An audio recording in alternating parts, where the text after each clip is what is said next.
Hello and welcome to Symbols and Cynicism, a podcast where we talk about all of the things that I love, some of the things that I hate, and this wacky adventure that we call life. My name is Bob, I'm your host, and I'm glad you're here today as we delve into my favorite Star Wars with the Clone Wars animated series and fast lane etiquette. Let's get started.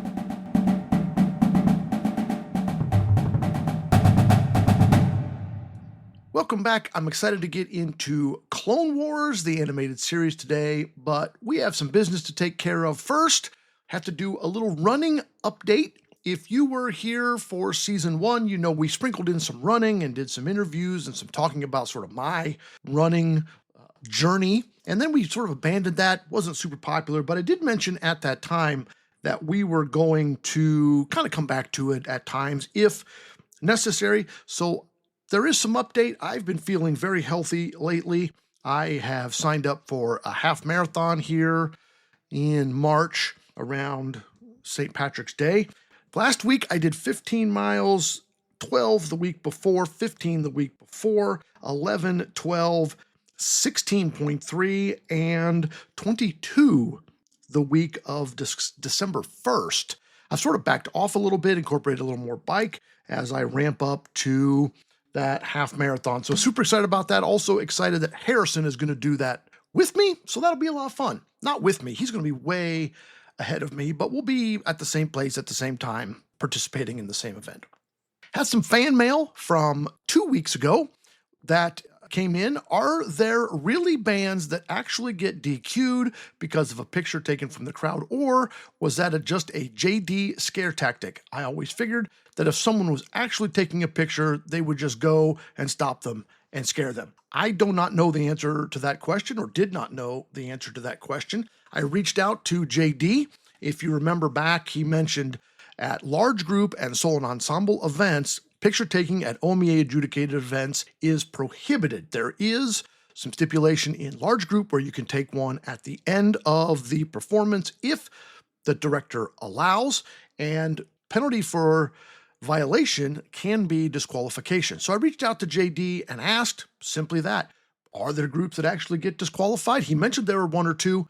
Is that real or just a scare tactic? And his response was, unfortunately, last year there were 3 disqualified marching bands, not for taking pictures, because you can take pictures at marching band, but those were for other violations, probably sound violations and not following those rules. But from a large group standpoint, there were 2 last year that were disqualified. Of course, I don't know the names of those ensembles, location. I don't know if it was district or state. Doesn't matter.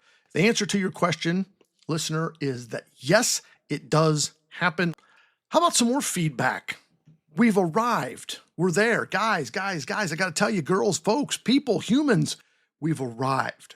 We have hate mail, or hate comment, I should say, on YouTube, where we put our podcast on YouTube. Way back on the episode called Do the Prequels Suck is the following comment, and I will just read it verbatim. Hey, you know you don't need to exposit the entire history of the universe before you get to your point. Maybe your 0 viewers and extremely low sub count should clue you in that your format is not entertaining in the slightest. Ouch. Zing. It should be noted that this person who made this comment has a grand total of 3 subscribers and no created content, at least not of a week and a half ago when I checked. So weird to comment about low subscriber count and low views when you have like none yourself. Also, their avatar is Ratatouille dancing with a carrot, so I don't know, that's kind of weird, but no judgment. No judgment. We'll admit we do have a low listener count on the podcast on YouTube. That's a fact. Hasn't caught on yet. Probably, I assume, it is an audio-only podcast, and YouTube is predominantly a video medium. When we started the podcast, I talked to some people, where do you listen, to podcast? A bunch of people told me they listen on YouTube, even though it's not a video podcast. Hasn't caught on yet. Yes, it's true. Our YouTube listens are not great. How about you don't need to exposit the entire history of the universe? I disagree with them there. I sort of assume that fans who are new to Star Wars actually need some of that exposited history. A lot of you are not Star Wars fans. Maybe you're casual observers, but I said way back in the beginning, we're going to get a little deeper for the veteran viewers, but we're also going to kind of be surfacey and give some background for the new watcher. And there have been people that have written in and said, hey, I'm just watching Star Wars. Thanks for that. So I assume you need some history. Meanwhile, from my own listening history to podcasts, Star Wars podcasts that I listen to, as a Star Wars lover, I don't mind in the least when a podcaster, quote, exposits history, end quote, to me. I enjoy the perspective. I enjoy listening to someone geek out about Star Wars, and maybe I do learn something new along the way. So I'm not going to apologize for expositing history. That's what this podcast does. How about not entertaining in the least? Okay, well, that's an opinion, obviously, and they are entitled to their opinion. Everyone is entitled to their own opinion. I do think I'm at least a little entertaining. No, maybe not. I think I am, but bottom line is this person did not like the podcast, and that is perfectly fine. Why write a review, though? Are they looking for clicks to get a rise out of me? You're not going to get a lot of clicks if we don't have any listeners, so why post the comment? Just to get a rise out of me? If you hate the podcast, who cares? They're not looking for clicks and subscribers because they have no content and they have very few subscribers. What should they have done? Click past and don't come back. But they choose to comment, and that's fine. If you'd like to see my official response, you can click on over to YouTube and check out that episode for yourself. Look, don't respond to them. They're just looking to get a rise out of me and maybe you and whoever else. I would hate for them to have negative reviews about themselves to read. And for goodness sakes, while you're on YouTube, subscribe while you're there, because the sub count is relatively low. We'd love to have you join us there. Bottom line, don't create stuff if you can't take the heat. Not everybody's going to like your stuff. Anytime we create anything, there's going to be negative feedback. People that don't like the podcast, people that don't like your poetry, people that don't purchase your music, people that don't like what you've written, and everybody has something to say. And that's okay. If you don't like something, then don't consume it. You don't always need to comment. It's like Mom always said, if you don't have something nice to say, then don't say anything at all. Finally, and listen to this very closely, don't take criticism from anyone you wouldn't ask for advice. I'll say that again, slowly. Don't take criticism from anyone if you wouldn't have asked for their advice. We thank you for listening. We're glad you enjoy it, and they're not listening, so it doesn't matter what I have to say about them. On with the show. I hope that person is not listening today, because we are about to exposit some history all up in this podcast. It's Clone Wars Day. I've been waiting for this for a long time. I'm excited about that. And fast lane etiquette. Let's get rolling.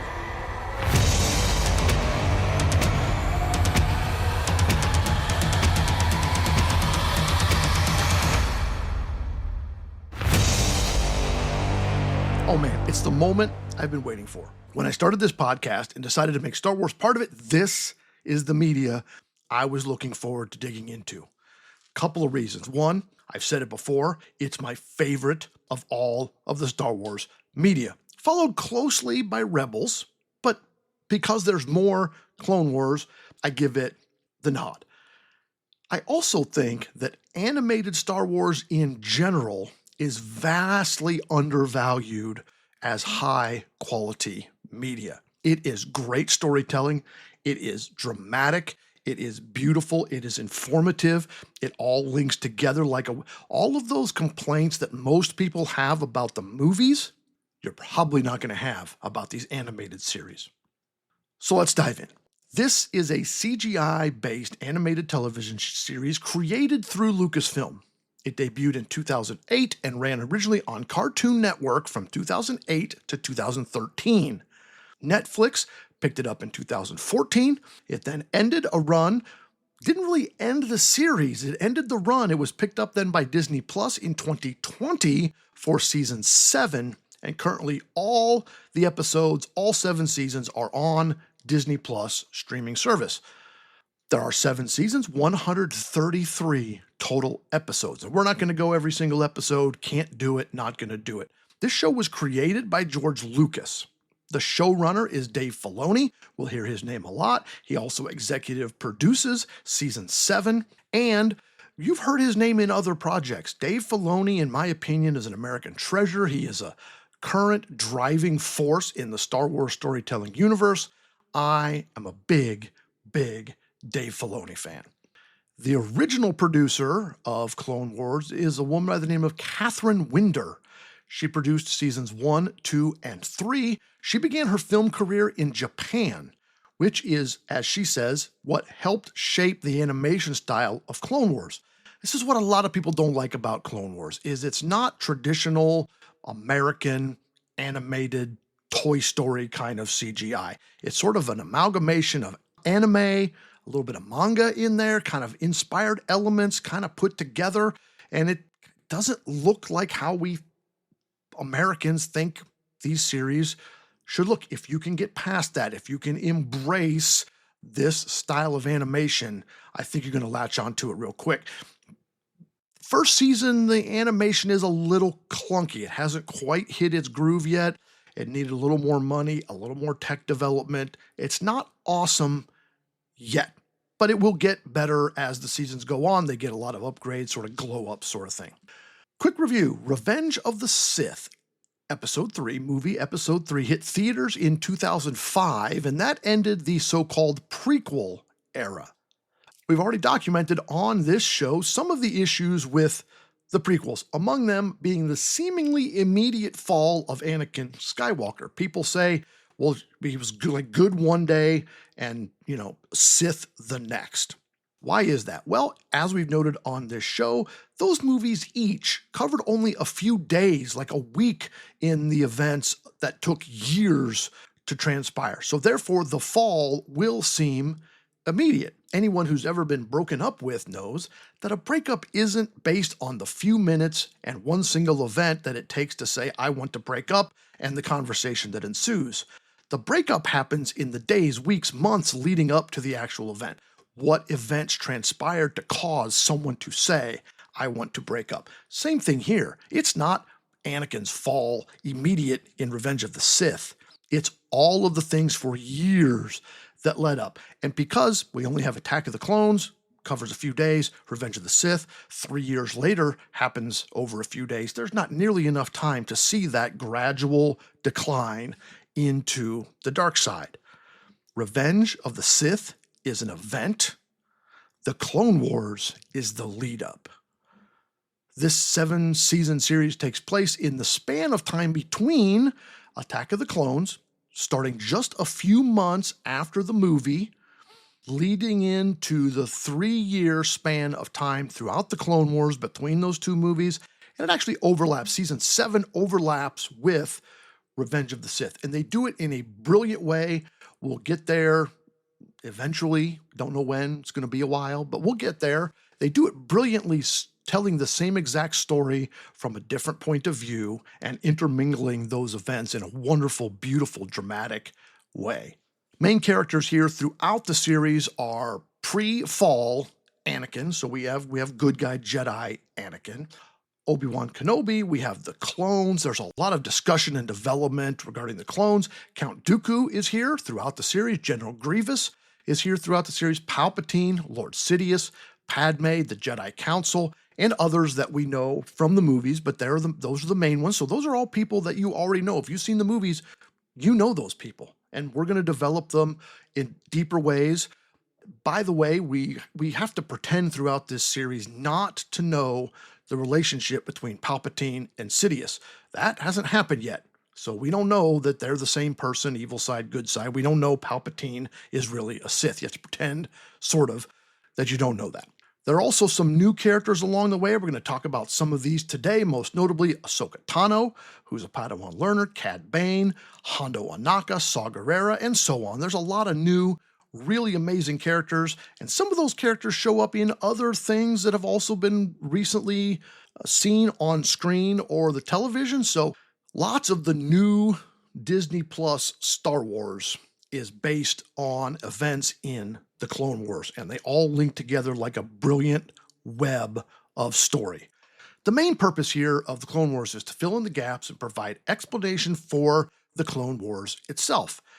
You see, if you're only watching the movies, you only see the first battle at the end of Attack of the Clones, and then the final days in Revenge of the Sith. This closes the gap in all of those events. Remember the opening crawl of Revenge of the Sith? Quote, "There are heroes on both sides. Evil is everywhere," end quote. Well, this is that story. This is the story of the heroes on both sides, on evil being everywhere. The show was an immediate success on Cartoon Network. Later on Netflix, it was success, and also on Disney Plus in season 7, and remains strong on that streaming platform. There is a dichotomy here. It is animation. It was on a, quote, kids network originally, and is often viewed as, quote, only a kids show. And I would challenge that statement.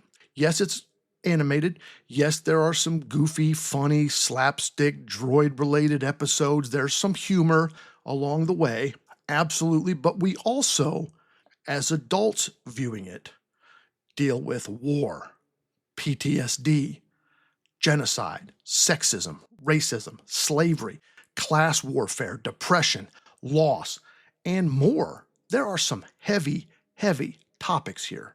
Sure, children can watch it because they're going to miss most of that or maybe all of that. They're just looking for lightsabers and droids and funny things and moving and spaceships and space battles. But this is anything but a kid's show. I would challenge you that anybody that says it's a kid's show, I would guess they've never watched Clone Wars. Sequence of events in the episodes. The release order is not the story order. I know, in true Star Wars fashion, the episodes are out of order. So if you're watching this and you watch every episode, season 1 through the last of season 7 on Disney Plus, you will occasionally say to yourself, like, hey, wait, didn't that character already die? Yep. There are splits in the timeline. If you want to watch in order, you have to go, there are lists online where it'll show you like, watch this and then this and then this and then this. I watched them both ways. It does not reduce my enjoyment. There were issues with funding and rights and production that caused things to be out of order. Sometimes, like for several seasons, like a season 1 episode is found in season 3 or something. So it's way off. It's not just flip a couple episodes, which kind of makes it cumbersome to watch, but it is what it is. Watch it how you want to watch it. We're not going to do every episode, but we're going to get into a bunch today. So here we go. By the way, I hope that wasn't too much expositing for you. Was it? I hope not. Episode 1, entitled Ambush. Each episode of Clone Wars opens with the Star Wars fanfare, sort of. It's sort of an altered version of it. And then what they call a Jedi fortune cookie, which sort of is like the opening crawl version, but for the animated short form version. It sets the tone, gives us a hint to what's going on. There's also a sort of like on last week's episode type of narration that occurs from Lauren. He's sort of the narrator of this. And today's fortune cookie, episode 1, is Great Leaders Inspire Greatness in Others. We're not going to always get into the Jedi fortune cookie, but I think that one is important because this episode is about Yoda and the clones and some bad guys. We are about 3 months into the war at the point of this episode, and the battle is raging everywhere. There are fronts all over the galaxy. We meet here Asajj Ventress right off the bat with a new character. Asajj will come throughout the series. She is a Force-sensitive assassin, and she is awesome. One of my favorite bad characters. She is my sister's favorite bad character. We also meet Count Dooku. We don't meet him. We already know who Count Dooku is. We see him in hollow form. And the point of this episode is to set the tone for that war. We see that Dooku is undermining the Republic efforts at making connections with systems, trying to get them on the side of the Republic. We see that Asajj as his helper. She's an assassin. She kind of goes and does his bidding when he hires her to do so. Yoda's also here, and he's trying to unite the systems, and the clones are the warriors under the leadership of Yoda. Remember all that talk in the early prequels about we don't want to be generals in a war, we want to stay neutral? Yeah, well, you can forget about that. At the end of Attack of the Clones, when they went and got the clones from Kamino and brought them to Geonosis for the start of the war, that was it. You're generals. They still tend to talk about being keepers of the peace, but that's not how any of this is going to play out. They are the generals in charge of strategy and battles. Lots of good stuff here regarding the relationship of general to clones, and lots of good stuff about Yoda kicking butt. If you liked the end of Attack of the Clones, you know when they went into Dooku's little cave thing. Master Yoda. Count Dooku. You have interfered with our affairs for the last time. Powerful you have become, Dooku. The dark side I sense in you. And Yoda and Dooku fought. If you liked that scene, then you're going to love this episode. He fights droids, he destroys some ships, he kicks Asajj Ventress's butt. We get some Yoda wisdom, such as, small in number are we, but larger in mind. And then a little comedic when the clone replies, what the heck is he talking about? They can't understand him either. And a really nice glimpse here of how Yoda sees the clones as people, not just pawns in the war. This is going to be a reoccurring theme throughout the series. The Jedi try to see the clones as people. The clones have a number, CT, clone trooper, and then they have a number like designation number, 5525, whatever, right? But then the clones want to be seen as people, so they give themselves names like Cody, Rex, and so forth. We'll get into all that later. And the Jedi refer to them by their names. They prefer to see them as individuals, not just pawns in a war. Ultimately, Yoda earns the trust and turns the planet for the Republic, but the main point of the episode is really the relationship with the clones, seeing Yoda kick butt and be an adept general, and at the end, Yoda dispatching with Ventress rather easily. Now, he doesn't kill her. He just takes her sabers and sends her away, get out of here. And the episode sets the tone for the entire series. This is not a pilot episode, so to speak, but we are off and running into the Clone Wars. Boom, we're right in the middle of it. I think we're being dropped in the middle, sort of the story. The animation is good. Episode 1, this whole first season, it's going to get so much better in later seasons when they have a bigger budget and more technology. The music is okay in these first couple episodes. They tend to occasionally use some weird EDM dance beats. Very bizarre. I don't know that I've watched the first season in a long time. When I was reviewing it a couple of weeks ago, it's like, where's that music? It's weird. Music gets so much better later in the series as well, epically good. There are good moments here. They do channel some Star Wars original music and kind of freshen it up and alter it a little bit. So you get a lot of those familiar musical themes, but the fill-in stuff is meh and kind of weird.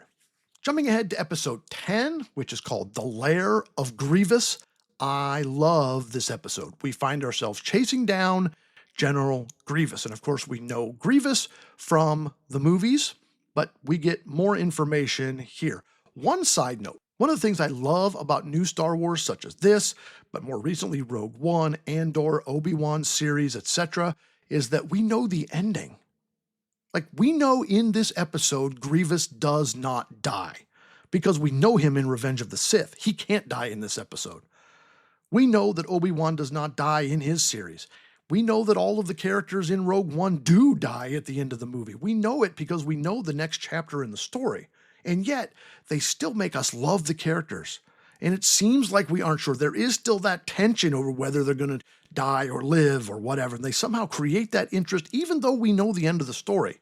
So amazing. So Kit Fisto, Jedi Knight, and the clones are chasing down Grievous and battling him in his lair. Grievous is a fantastic, fascinating backstory. If you only know him from the movies and even from the Clone Wars, they don't get into this much. You got to kind of do a little digging. He grew up as a humanoid in the Wild Space region. That is the area beyond the Outer Rim. The galaxy is set up with the inner area. That's where Coruscant is. There's mid-rim planets. There's outer rim planets, and those are pretty considered kind of like the wild, wild west. The Republic rules don't travel out there. Grievous is from beyond the outer rim into what is called wild space.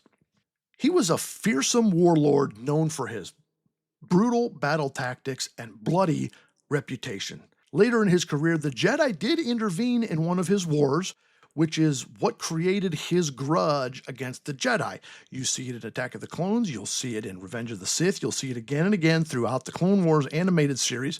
He hates the Jedi. He has a vendetta. This is why. They went way beyond their reach into the wild space and interfered in his warlord behavior.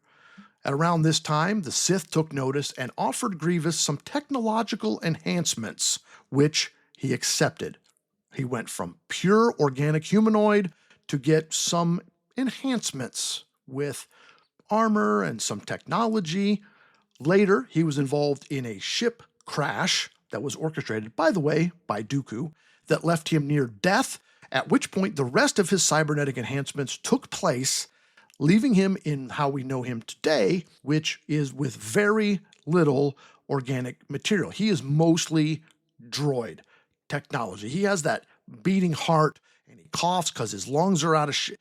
Like he did not begin his story the way we know him. He began as organic material and gradually over time added more and more parts. Sometimes he added them by necessity because of accidents or catastrophic events. Sometimes he chose to improve himself. Kind of weird.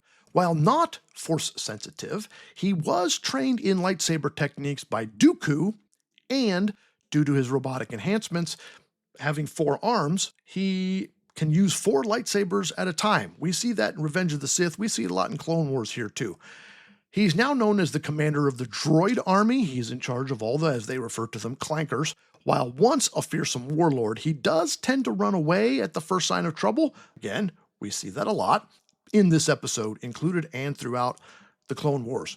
He's also known for his lightsaber collection, and we get to see a little glimpse of that here. We see it later. He claims these trophies for each Jedi he murders. When he murders a Jedi, he takes the lightsaber, kind of puts it in his trophy case, for lack of a better term.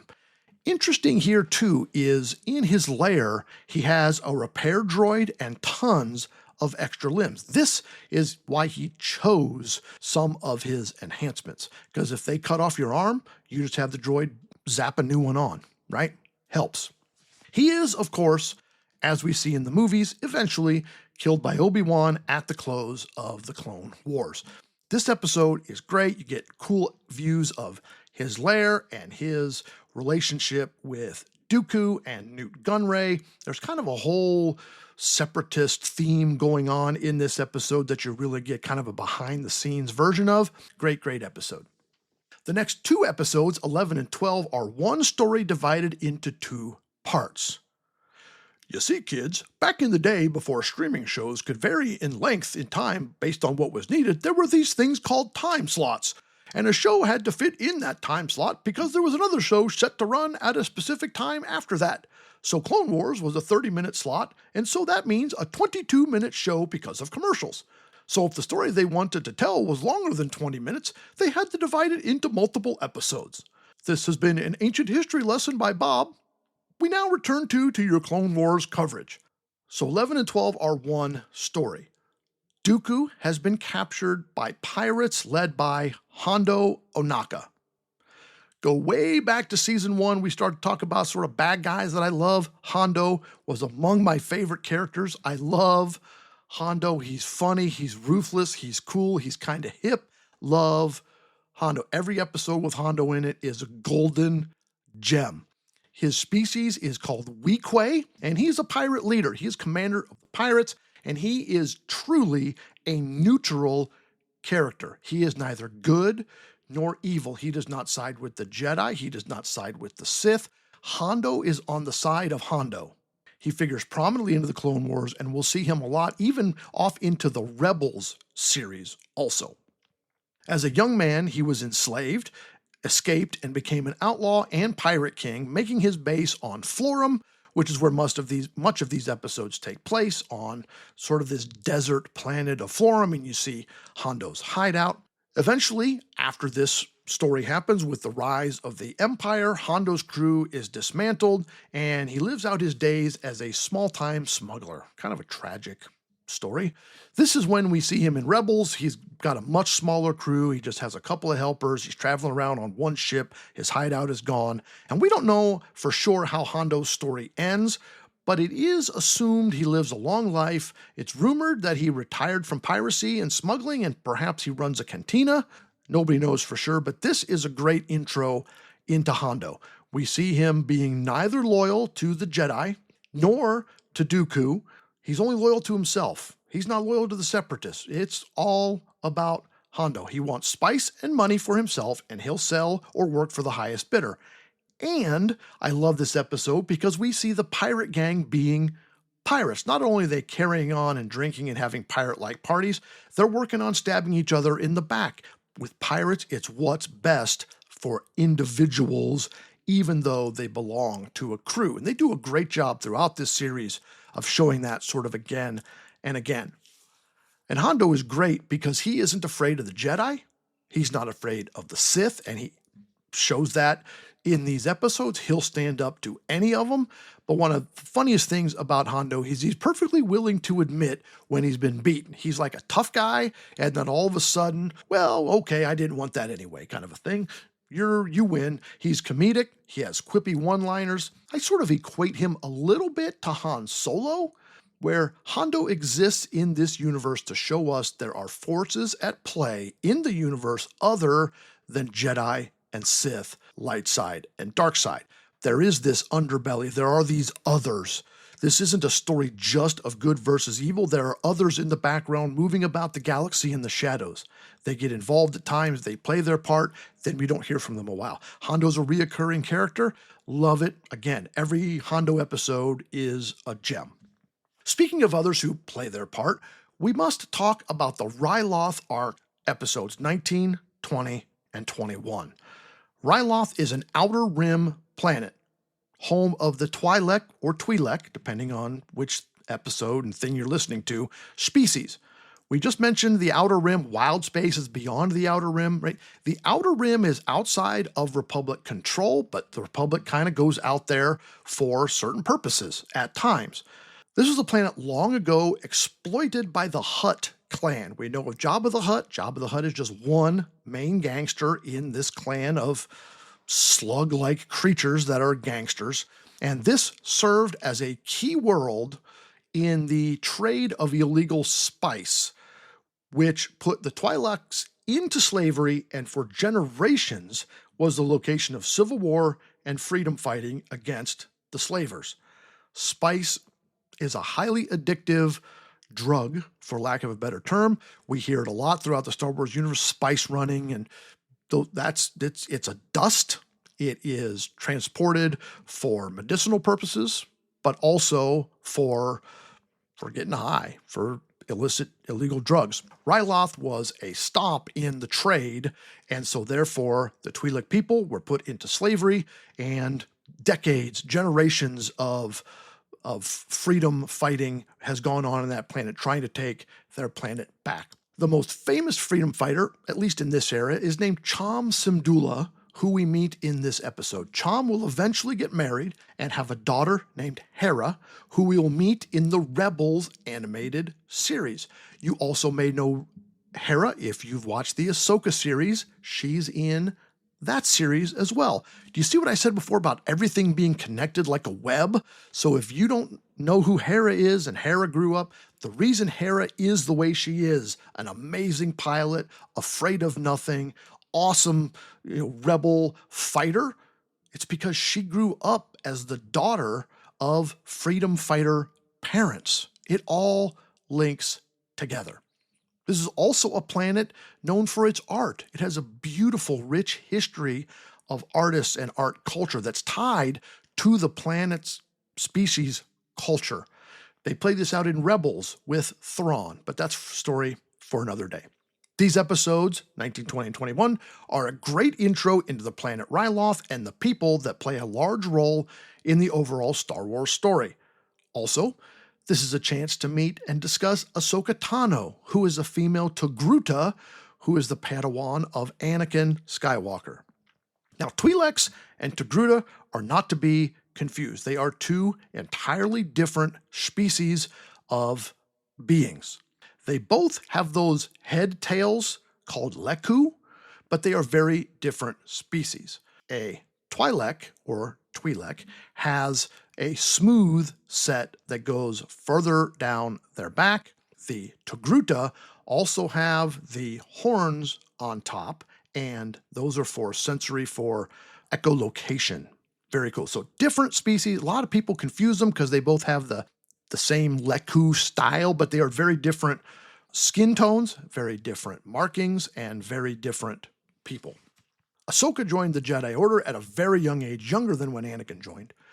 And following the start of the Clone Wars, was assigned as a Padawan after going through the youngling process. We've talked about that. You go from youngling to Padawan to knight, etc. She is Anakin's Padawan, so it's a mentor-mentee relationship, and they have very different personalities. But as we will see, the student usually does become a lot like the master over time. Ahsoka features prominently in Clone Wars story. She is in Rebels, and of course, she gets her own live-action series called Ahsoka. Awesome series. We'll get to that eventually. During this particular arc, she is still very young in her Padawan development. We see her struggling as a young leader, trying to learn what is her leadership style and struggling with her confidence. Is she connected enough to the Force to be a strong leader in this war? She is essentially a teenager at this time, being asked to lead clones into battle with lives on the line and starships on the line. And right now, she still has a heavy reliance on her teacher, but someday she will prove very, very powerful. This is just the beginning of her growth. Can we talk about her outfit for a moment? This tube top miniskirt thing that they have on her in the early seasons. It's a little upsetting, honestly. Like, put some clothes on this person. There are a few of these episodes that are a little, like, is this a kid's show? Like, there are some females wearing some not fully clothed garb. And if that's the dress of their people, fine. But come on, this is a kid's show ultimately.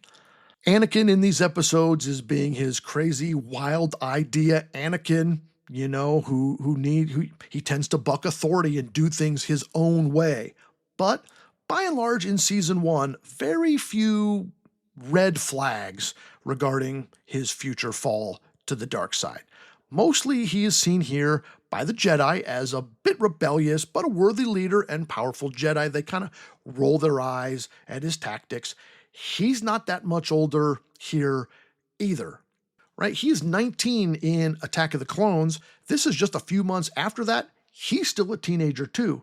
He's a teenager being asked to lead Ahsoka as a teenager in the Jedi ways.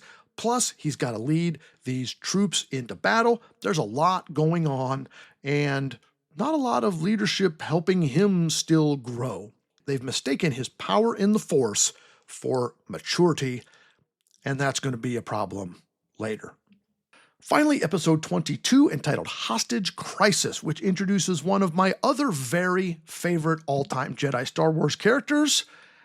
You say every Star Wars character is your favorite. Shut up, Sid. Cad Bane, Bounty Hunter. If Hondo Ohnaka is a classic pirate, and he is, then Cad Bane is the Wild West gunslinger. He even dresses like a gunslinger.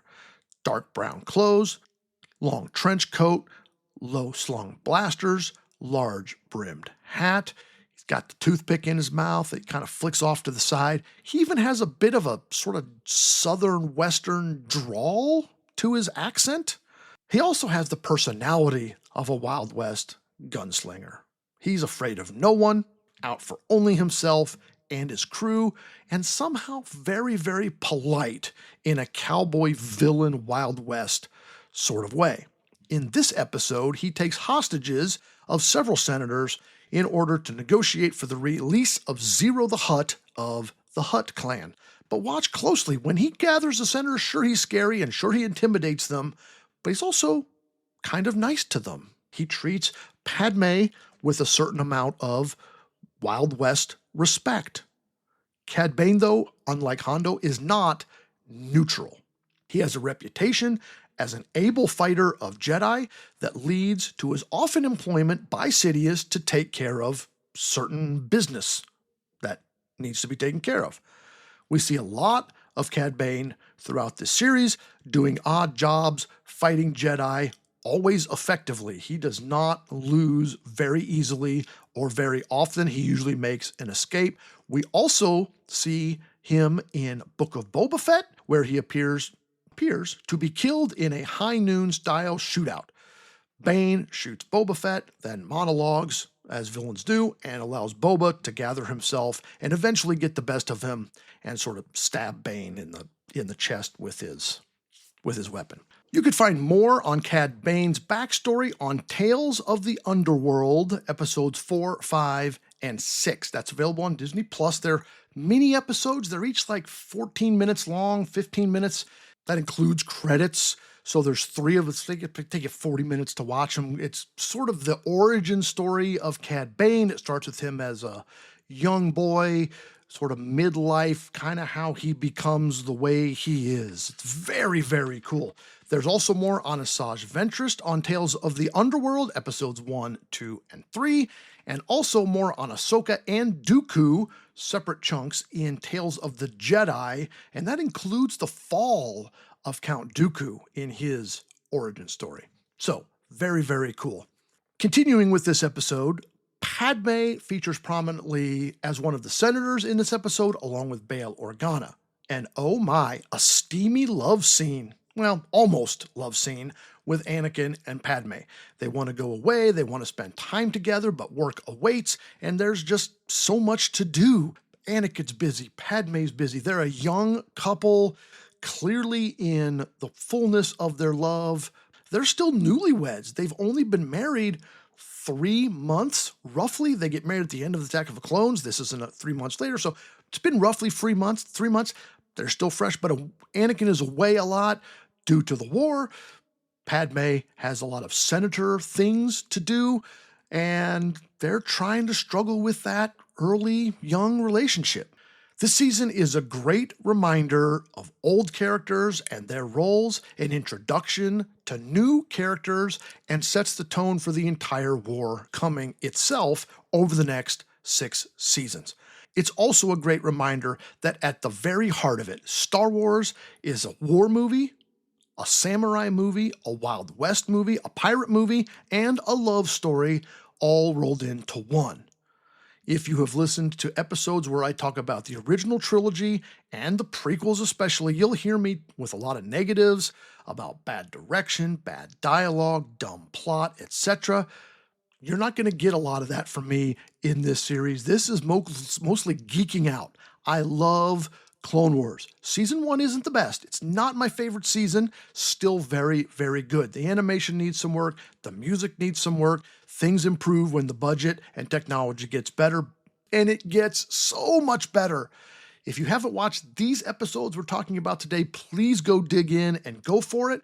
Watch these. Watch the entire series if you want. There's 22 episodes in season 1, though, so we're only bringing you a little piece of it. Embrace the new characters. They generally stick around for a while. Many of them factor into other series as we've discussed and movies as we've discussed. One of the great things about Clone Wars is that there are connections between it and so many other stories inside the Star Wars universe. There are some real aha moments as you watch other things. Or if you've watched those other things and not this, there'll be aha moments like, oh my gosh, if you've watched Book of Boba Fett and have seen that blue guy dressed like a cowboy, and now you're watching this and noticing Cad Bane, it's like, oh, I know him. He was in Boba Fett. Well, he started in Clone Wars. You have 2 weeks until we dig into season 2. So if you haven't already, go watch some of season 1, particularly these episodes, and get caught up, and then get ahead if you want, because in season 2, we have more bounty hunters, Geonosian zombies, Mandalore, and is Obi-Wan in love? All coming your way in 2 weeks. Man, I freaking love Star Wars. I freaking love Clone Wars. Go watch Star Wars. That's it. No, breathe. Find your happy place.